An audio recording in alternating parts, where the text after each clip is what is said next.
Ja som bol nedávno na koncerte môjho celoživotného parťaka, pána Haberu so skupinou Team a bolo tam trošku viac ľudí a necítil som sa celkom tak pohodlne, som mal taký pocit, že tam nepatrím.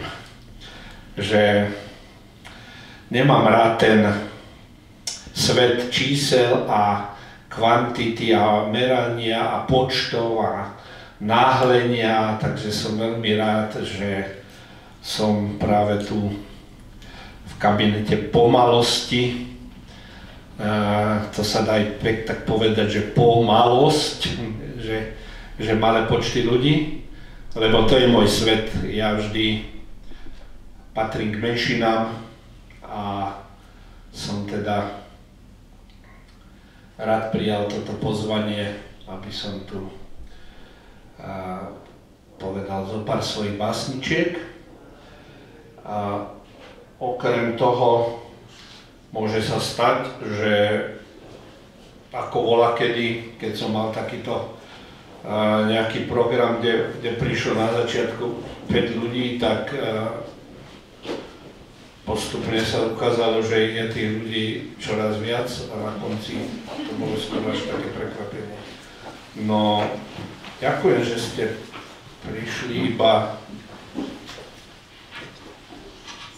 5 minút po začiatku. A ja som sa naučil chodiť presne. Mal som 2 učiteľov. Jeden bol Kamil Peteraj, môj aj učiteľ, taký textový, aj kamarát, aj rival. A keď som prišiel do Bratislavy, taký zasran z Prievidského gymnázia, tak som mal s ním dohodnutú schôdzku, on ešte robil na Novej scéne. A ešte som sa tak nevedel orientovať v tých časoch a v tých uliciach a v tých námestiach, v tých časových vzdialenostiach, takže som vlastne prišiel neskoro. A on, veľká celebrita, veľká veličina slovenskej literatúry, stál na schodoch Novej scény a ani sa nepozrel na hodinky tak významne, ani mi nič nehovoril. Ale ja som dostal takú facku, takú priateľskú, že odtedy si dávam pozor, aby som všade chodil na čas. A druhý taký môj učiteľ, ktorý ma ale už v zrelom veku naučil, čo to je vážiť si trebárs publikum, bol Leonard Cohen, môj obľúbený básnik, ktorého som teraz aj preložil jeho Aleluju a takým iným textom. A on mal kde to bolo? V tej Inchebe mal svoj program. O 7:00 stál na javisku, až Slováci ešte pol hodinu prichádzali. Proste. A ja som sa dozvedel ešte potom o ňom také, keď som čítal jeho životopis, že on mal 4-hodinový program a že 4 hodiny predtým má skúšku. 80-ročný pán, ktorý príde na 8-hodinovú šichtu, ešte možno si tam ešte aj cviká tie disky, že už som tu na šichte. Takže to bolo také dojímavé. No ale neprišiel som rozprávať o Leonardovi Cohenovi, prišiel som vám prečítať niekoľko svojich básničiek, možno aj nejakú pesničku zahrám a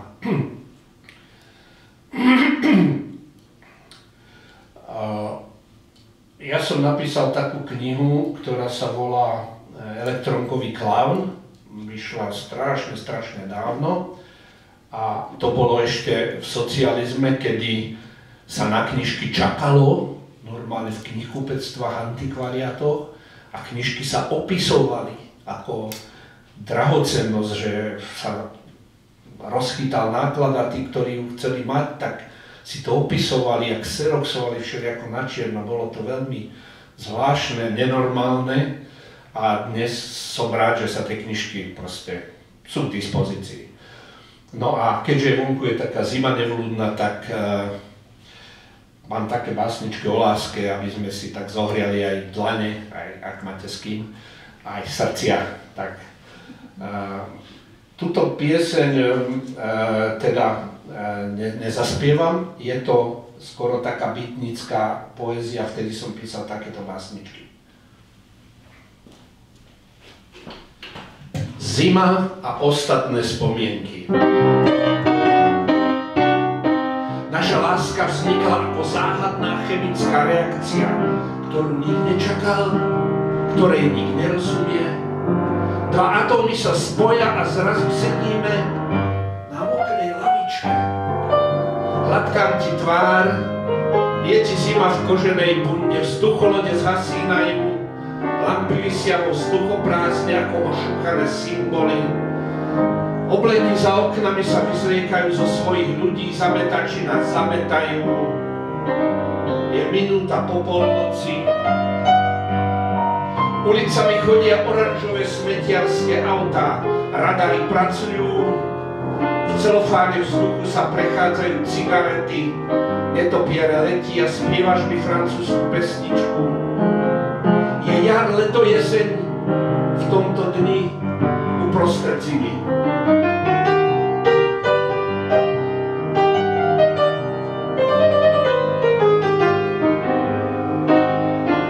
Lúčime sa v neónovej hmle a mňa vietor dotlačí k môjmu podnájmu. Cez cestu mi prejde trojnohá mačka alebo trojnohá stolička, neviem čo je čo. Vo výkladoch spia oranžové medvede z básne Charlesa Bukowského. Zopár románopiscov za stiahnutými roletami píše knihy pre večnosť. A ja myslím stále na slova piesne, ktorú si mi spievala moja láska. A rozmýšľam, že od istého času som ťa pozval zúčastniť sa na predstavení môjho života.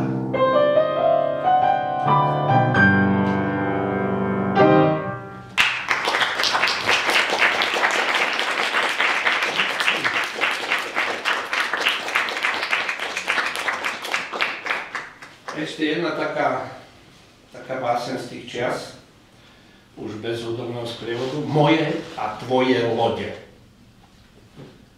Uprostred búrok sa stretli moje a tvoje lode. V unavenej vode, v ľahostajnej hmle, s dolámanými stožiarmi, so spálenými plachtami, s otrhnutými zábradliami, šialenstvom papagájov, naložené tým málom, čo sme mali, skoro do seba narazili, keď prechádzali okolo. Keď som vstúpil na tvoju palubu, bolo tam ticho. Ale ty si ešte žila.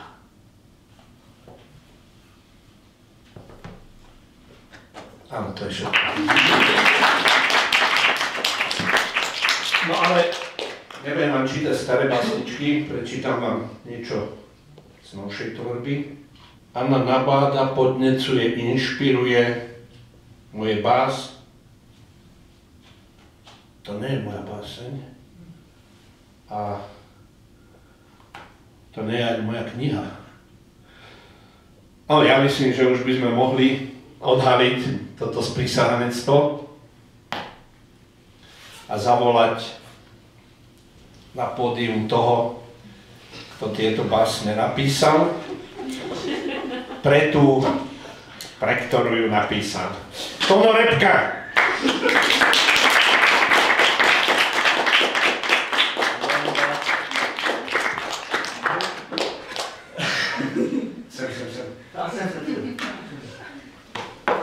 Nevidím zrazu.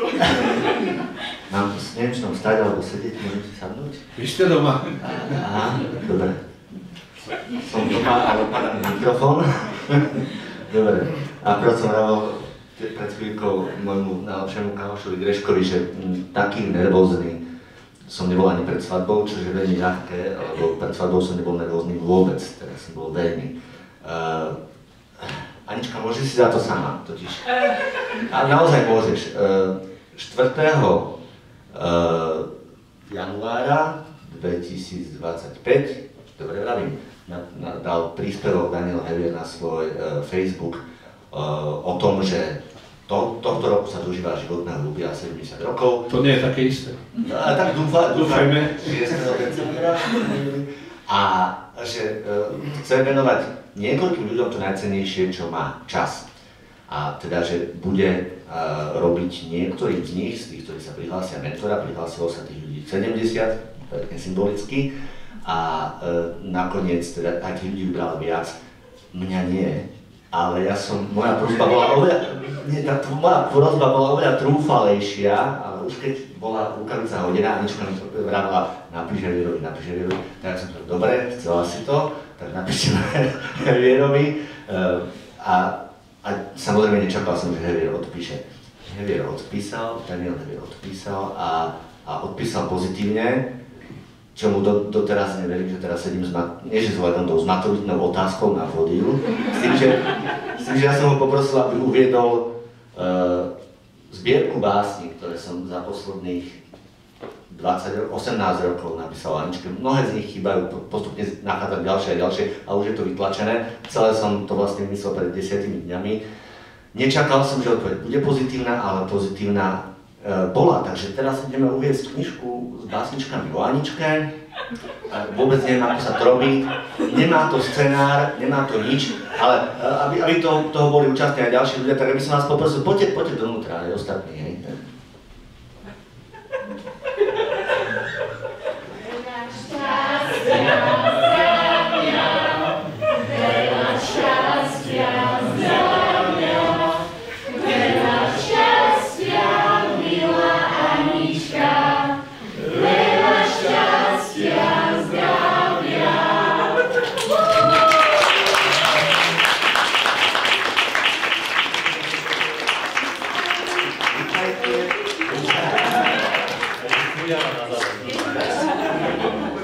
Cíte sa tu ako doma, ideme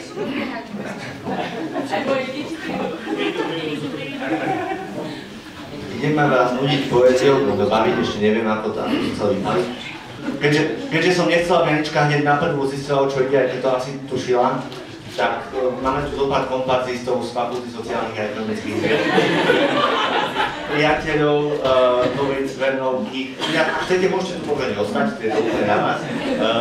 Potom tu snáď časom dojde aj nejaké občerstvenie, ktoré mali zabezpečiť moji rodinní príslušníci a mali na to presne 45 minút, aby spravili šalát a podobné veci a doniesli nejaké nápoje, čiže ponúknite, alebo ja neviem, niekoho by som asi mal poveriť, Stano alebo Mároš, môžete možno tým ľuďom niečo aj naliať a my sa budeme zatiaľ baviť, kým sa toto všetko vyrieši v nejakej tichosti, tak ja by som možno nadviazal na vás, pán Hevier. Vlastne zaujímalo by ma v prvom rade, ako je možné, že ste sa na toto nechali nahovoriť.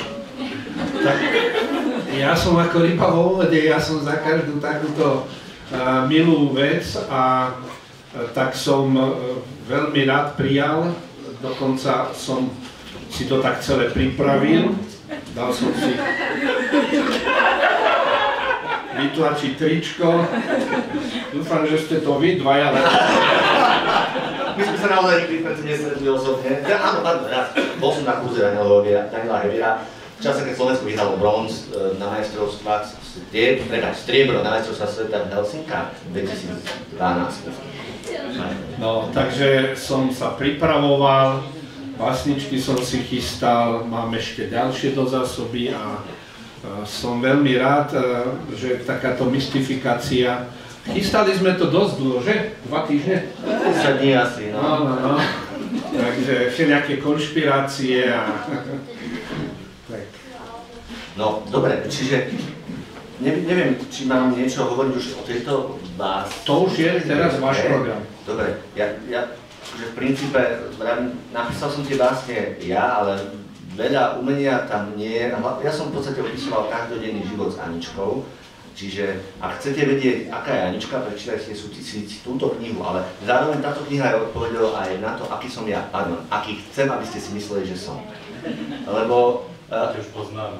Áno, ale akože ak si myslím, že je na mne niečo naozaj dobré, alebo dúfam, že to tak je, tak to je môj vzťah k Aničke. Lebo mám naozaj veľmi rád, to je pozitívna emócia.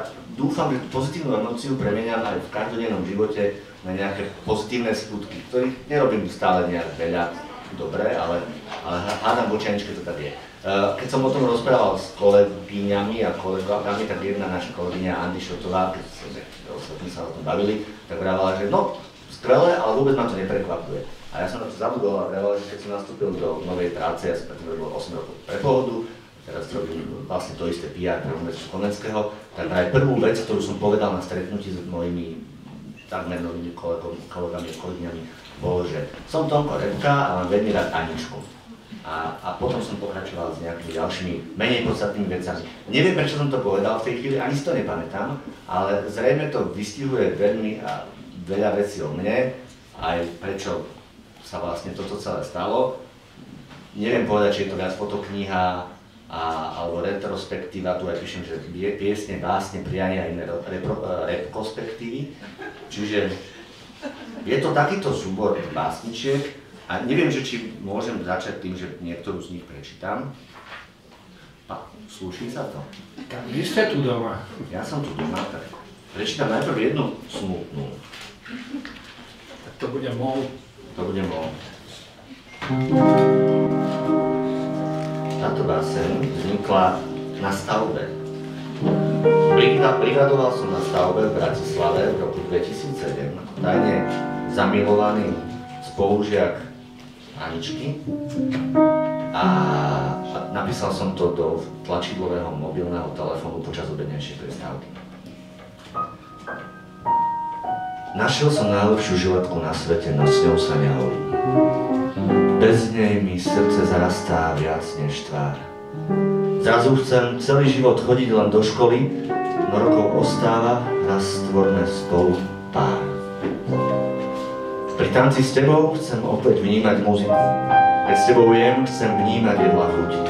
Si príliš veľké sústo na mojom malom jazyku, aj keď je skvelé, ja nesmiem ho prehltnúť. Ty rada fotíš, a môžeš aj mňa, no prosím, len bez blesku. Mám strach, že v zábere zbadáš dušu, jak vylieza z tela von. Všetko ti prezradiť chce a túži po potlesku. Skôr facku dostane, hoď ju len odmietneš, šetrne s najlepším úmyslom. Vrátiť čas? Vymazať cítené? Tvoj smiech stále znemožný.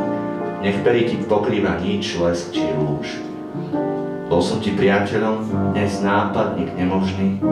Ja sám sa nemôžem, tak ma ty zruš. Boh mi dal veľa, no každý jeho dar bez teba je zbytočný. Hrozne sa hanbím a zožerám vinou. Veď aj keď som našiel najlepšiu žiletku na svete, vrátim sa o ročník. Zo strachu, že sa ňou porežem, zamknem ju v skrinke a holím sa vinou.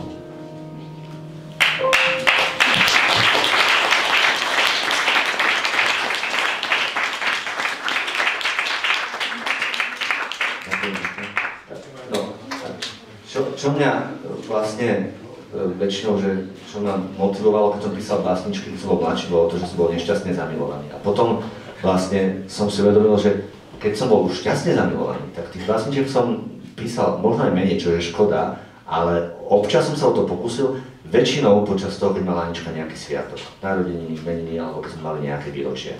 V princípe skoro všetky z tých básničiek sú napísané tu, alebo keď som napísal nejaké pesničky. A chcel som sa vás možno spýtať, že ako a kde hľadať, alebo ako a kde hľadáte inšpirácie, aby ste ten svoj talent cibrili, alebo čo máme robiť my, ktorí raz za čas skúšame niečo napísať, aby nám to išlo lepšie.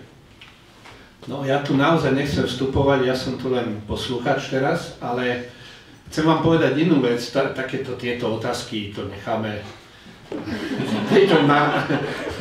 odkiaľ berete inšpiráciu na besedách, ale ja keď som čítal túto knižku, samozrejme ešte len v PDF-ku, lebo som ju mal možnosť teda čítať už aj dopredu, tak si hovorím, že to sú také krásne básne, že keby som nebol šťastne ženatý s mojou manželkou 4, tak nejako na 40 rokov, že ja by som sa do tejto Aničky, do tejto literárnej postavy zaľúbil. Tak ako sa zaľubuje do Anny Kareniny a všetky tieto osudové ženy literárne. Takže vy ste tam naozaj dokázali tak literárne, majstrovsky a poeticky a vrúcne opísať tento váš vzťah, že to sa už dneska fakt ako ťažko niekedy stretáva. Takže môžete pokračovať v čítaní. Ďakujem. Toto bolo veľmi ťažké, lebo jednak som, aby Anička to prekvapenie mala, musel som pripraviť paralelnú birthday party včera. Čiže nám je teraz, ešte sa trošku trasíme zo včerajška, lebo susedov máme dosť hektických a skončili sme o 2 ráno. A zároveň som nemohol napísať iba jednu básničku na jej narodeniny, musel som ich napísať vlastne niekoľko. Niektoré, ktoré sú v knihe a niektoré, ktoré sa tam nedostali, lebo ich mala na Facebooku včera. Tak prečítam možno jednu z tých tiež novších. A začnem hneď na začiatku, vlastne citujem Greška. Jeden náš spoločný známy nás naraz nazval faktografickým romantikom. Dajme mu teda chvíľu za pravdu a odpovedzme si na otázku, prečo práve Argentum, tak sa volá táto kniha. Striebro je kov, ktorý sa vyznačuje najlepšou elektrickou a tepelnou vodivosťou zo známych kovov. Má tiež dobrú kujnosť a dobre sa odlieva. Jeho chemická značka taktiež reprezentuje iniciály mojej drahej spolužiačky, ktoré som však na moju veľkú radosť v roku 2012 zmenil na AR, čo je jedovatý plyn, ale má tiež zo dobrých vlastností viac na strane 74. Striebro sa, vám poviem smelo, podobá mojej Aničke. Je krásne, vzácne, praktické. Skrátka skvelé v mnohých smeroch. No čím sa líši skvelý človek od úplne najlepších? Na čom väčšmi záleží? V správnych krokoch vo výchove? Či v kráse, v sile, rozume? Hodnotu veciam dáme my, smrteľní ľudia na zemi. Náš spis sa predsa posunie. Tam, kde platí metrika, čo meria príjem a výdaje, dobra a lásky. Až hudba dohraje, srdce dobie, čas netýká, bude náš koniec ľahký, ťažký. To od rozdanej lásky závisí. Do večnosti už nepatrí ja, ego nahrádza empatia. A tak tam patríš ty, jak na rysy. Už sa tam tešíš na rentu, vyplatia ťa vrchovato. A ak platíš, že soľ nad zlato, tak aj nad aurum argentum.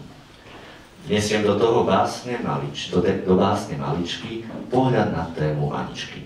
Robí tu zo mňa sveticu, no onakvejší v nebi sú. Myslieť na Eden či na Kanán, veď hriešná som jak Magdalena a často padám na kolena.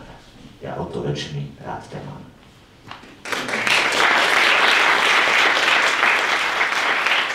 No a teraz pochopíte, prečo som Tona odmietol, keď mi napísal, že by sa chcel zúčastniť mojej takej inšpirácie.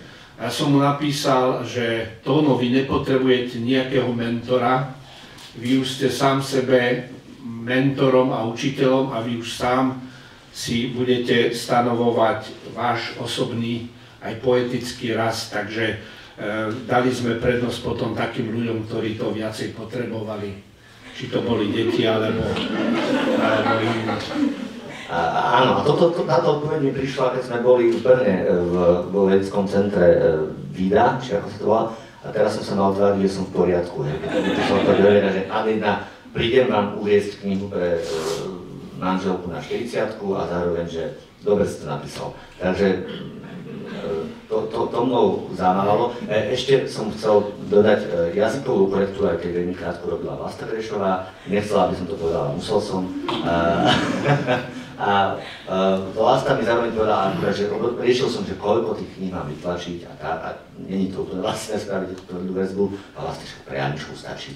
Ale potom ma zase zrušila sestra, keď som to s ňou konzultoval, tak mi niečo povedal, že minimálne ja knihu chcem a že keby sme k tomu tak pristupovali, tak na čo pre pána kráľa by vydával Slavkovi Žmaninu, alebo prečo by niekto ďalší potom predával. Takže mám tých kníh asi 20, nevie ďalej, čiže tí, čo ste tu, hlavne naši blízki, spolužiaci, rodiny, príbuzní a tak ďalej, si môžete akúkoľvek z tých kníh zobrať. Môžem si jednu kúpiť? Môžeš, to je ďalšia možnosť. Ak máte pre Aničku darček, perfektné. Ak nemáte, tiež perfektné. Ak neviete čo, a chceli by ste pre nejaký darček, tam vzadu je také veľké rúžové prasa. A vy do neho môžete vložiť hocičo, čo chcete, nepoviem vám, ako taká kniha stojí. A môžete si potom dobrať tú knihu napríklad aj takýmto spôsobom. Dá to ako Aničkin darček, lebo čo je v tom prasati, pôjde na Aničkine zážitky. Už sme si kúpili letenky na Sardíniu a to, na čo na tej Sardínii uvidíme, tak to možno závisí od prasaťa. Dobre, a teraz som mal naplánovaného hudobného hostia, ale Tinko tu asi ešte nie je. Aha, je tu Tinko. Nemám tu sestru, totiž ochorela, podobne ako ďalších asi 20 ľudí, ktorí tu dnes mali byť. Ale je proste uprostred chrípkovej epidémie je v podstate zázrak, že sa tu toľko ľudí zišlo, ale možno. Aha, Tinko, vieš mi rozbaliť gitaru a zapojiť, alebo neviem, že či to vieme, nevieš. A ja by som, my si to možno aj zapojiť, ale ja by som zatiaľ poprosil možno Daniela Heviera, aby ma možno prečítal ešte nejakú báseň o láskach, máte ešte nejakú pripravenú, bolo by to veľmi milé. No, ja keď som sa pripravoval tých 10 dní na toto podujatie, na túto mystifikáciu, tak najprv som ponúkol Tónovi, že zhudobním a zaspievam nejakú jeho báseň, ale to mi nedovolil, že to si on robí sám. Tak ja som siahol k mojej jednej pesničke, ktorú zase ja mám v repertoári a spievam to na takýchto mojich podujatiach, tak s tým by som sa s vami rozlúčil a potom už by som nechal miesto rodine a všetkým priateľom.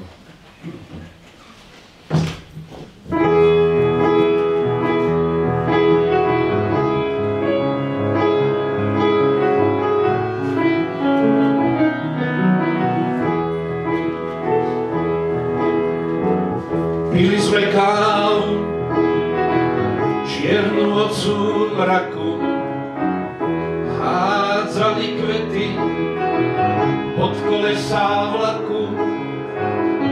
Mýlili sme sa a tiež milovali, a divé kone tých dní odsválali. Vstupovali sme do dejín a klebiet a vládali sme všetky flámy prebdieť. Mala si šaty z handričiek a machu a drzé oči s malou štipkou strachu. Bol to náš pohyblivý sviatok, mali sme na teniskách blato, nezabudni na to. Bol to náš pohyblivý sviatok, česala si sa zo spatok, nezabudni na to.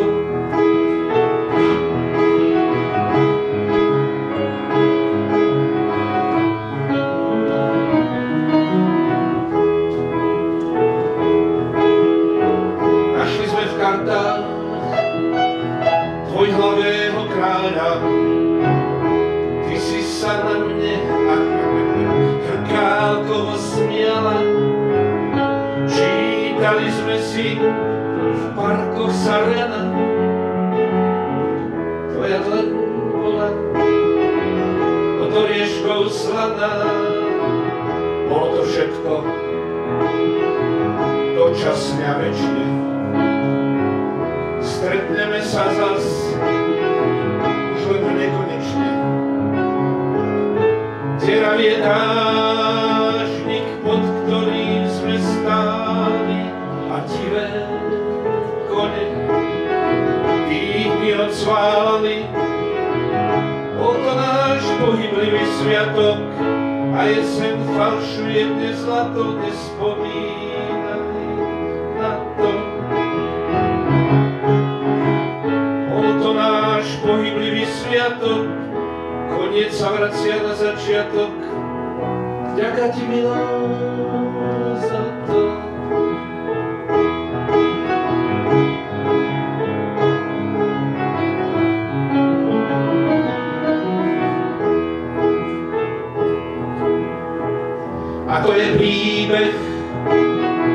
čo mal zo pár tónov. Láska sa túla pod dážnikom stromov a ja som vďačný, keď sa vraciam domov, že sú tu s deťmi Anička a Tóno.